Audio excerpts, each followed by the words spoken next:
Hey everybody, it's your guy DD once again with another video, and of course hopefully you guys are doing well. Hopefully all is well with you. Now my style has changed a lot since I was a youngster.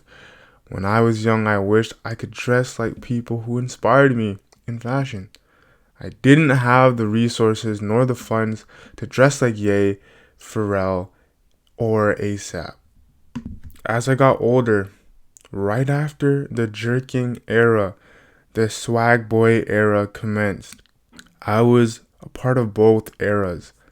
Jerking started as a dance-based movement in LA to mitigate the gang violence in that area. The fashion was a mix of skate and street wear with 90s elements such as haircuts and apparel. We wore skinny jeans, snapbacks, bright colors, flannels, and graphic tees. Footwear that was involved in this era was Velados, Vans, and Chucks. And this era took place in 2009 to 2011. The Swagboy era took place from 2011 to 2014. What a time it was! A lot of us were getting into Facebook and IG for the very first time, and we had the same style, and it was kind of hilarious if you think about it, because we all dressed the same. Popular people who led the charge were Lil B, The New Boys, Tyga, Chris Brown, and many more. Most people in my age cohort started to get into fashion. And it's around this era because now we could actually express ourselves and our fashion taste and start to become the trendsetters that we wanted to be.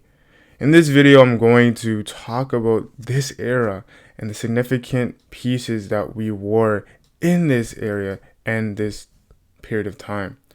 So please leave a like and subscribe. Sit back, relax, and enjoy the show. This is your boy DD, and let's get right into it.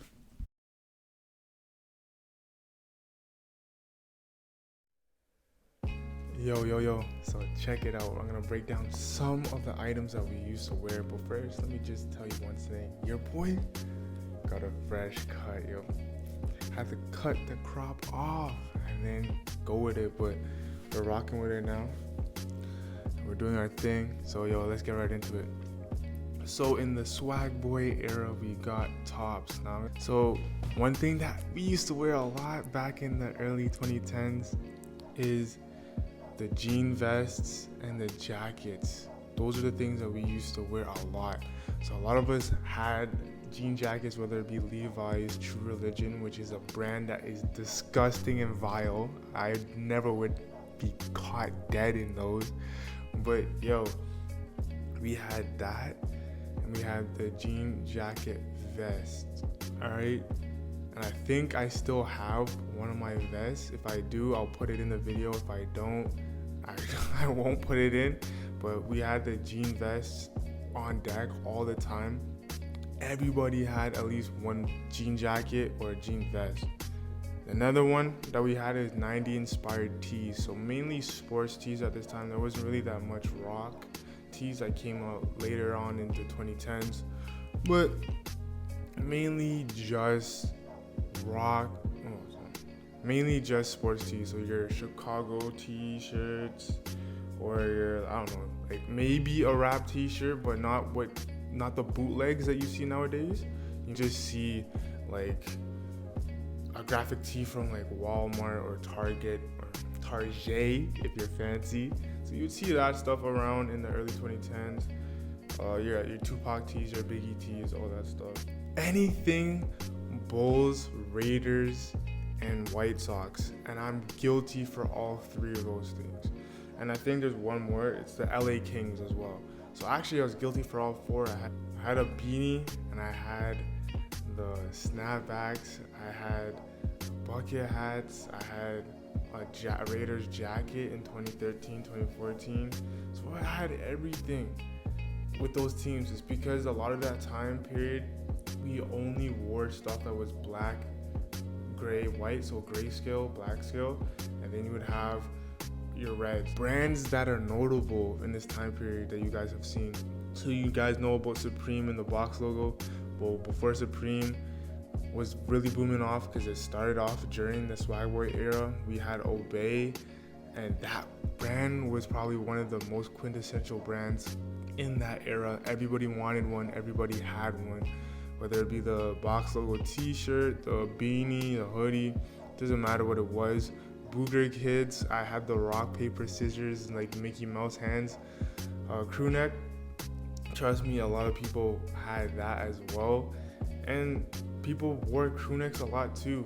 And another brand that they had was Crooks and Castles. Now a lot of you guys know like the familiar handgun Mickey Mouse hands, as well as the Medusa head. A lot of people were rocking with Crooks and Castles back then, more so than they do now. I'm not saying nobody wears it now, but what I will say is a lot of people are wearing it back then. Obviously, the last but not least, we had the flannels.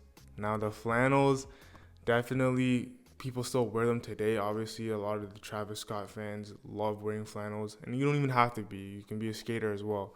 But a lot of people were wearing that flannel stuff in the early 2010s, 2010, 2011, 2012. A lot of people stuck with the checkered red and black, but other people switched it up with different patterns.